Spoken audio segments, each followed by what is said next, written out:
Nicole here with Edge of Wild, and today I am putting together a special order bouquet for my neighbor to take to one of her granddaughters who has a dance recital tonight. So I went and picked my ingredients. I have sunflowers. My plan is to use these Pro Cut Light Nights, I believe they are, because they have the dark center. I have some celosia.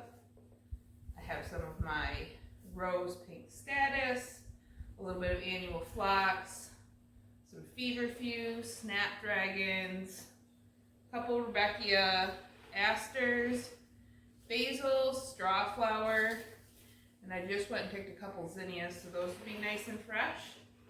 So I'm just going to get started, and I'm going to start with my feverfew as part of the base. Pick off a little bit of that lower foliage, and then I'm going to start tucking in some of these asters. So this is one of the few bouquets that I actually put a little bit of kind of going to go with more of a color scheme of pinks and purples, with the occasional pop of yellow. So let's see.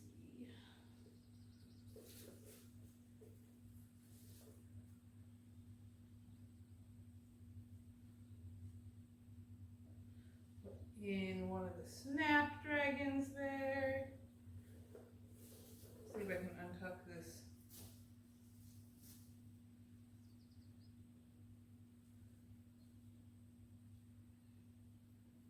The status is like wicked stem. I don't necessarily need it that long, so I can tuck that down in quite a bit.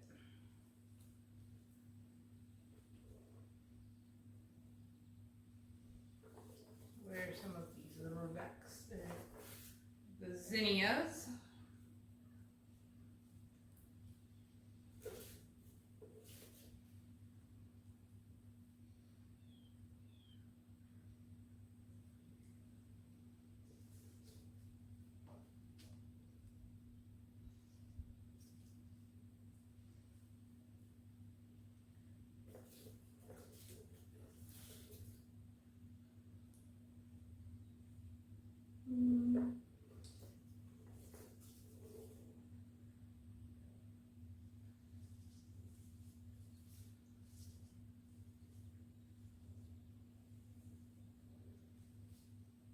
I have some poppy seed heads as well. Tuck those in for a little bit of texture. I love the foliage of the lemon basil, but the smell. Even just to grow it just for the smell.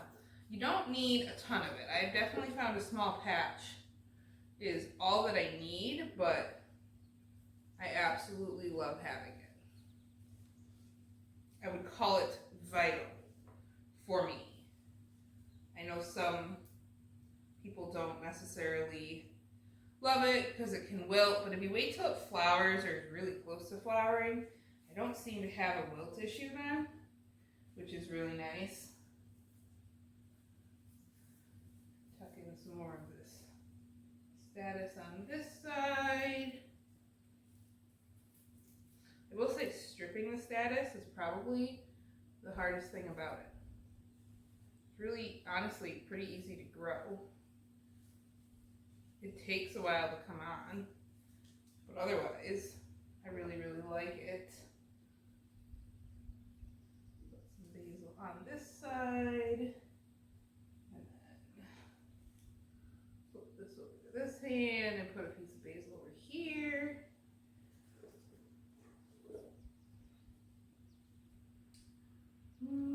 Where do we want some more height?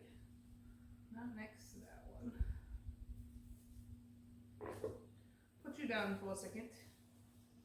We can tease up that aster.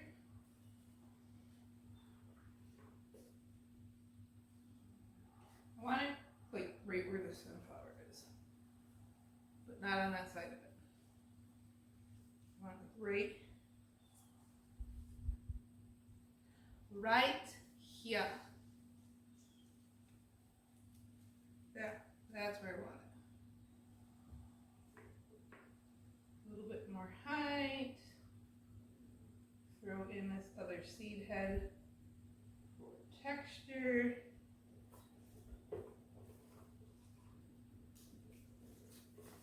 What else? What else?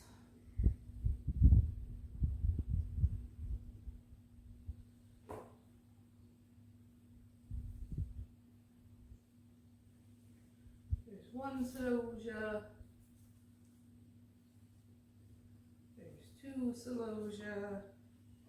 I picked a really good looking aster, and then in 2 days it's browning. I do not love this apricot color. I am not certain that I will continue with that apricot color because it just doesn't last as long. If I was doing something where I had like a lot of wedding requests or even buckets for weddings, I probably would continue with that one. But if it's not a wedding flower, that like an event flower that you're going to use in like a day, I just can't. It doesn't impress me nearly as much. This Rebecca on the edge.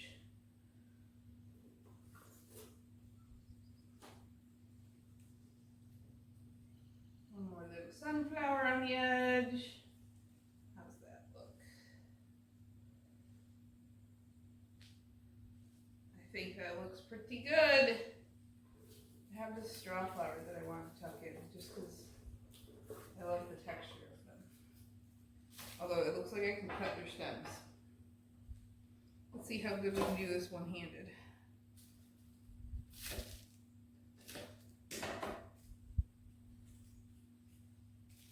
One in here, one in here, and one in here. Perfect. Perfect. All right. Nice and full. Let me, where am I going to trim my ends into? We'll just trim them on the counter here.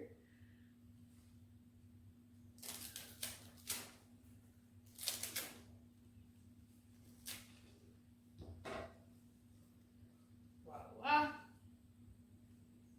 Rubber band.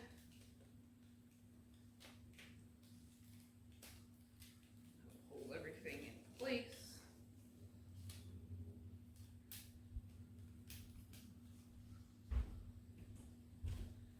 And then let me give you a close-up.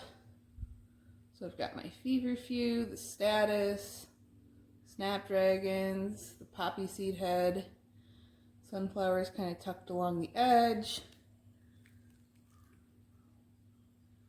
Looks gorgeous. Okay. All done up. I hope you enjoyed watching a quick little bouquet making. I'm excited to tell my neighbor that this is all ready for her to pick up and for her to come check out and give to her granddaughter tonight. Thanks for coming along, everyone. I will see you in the next one.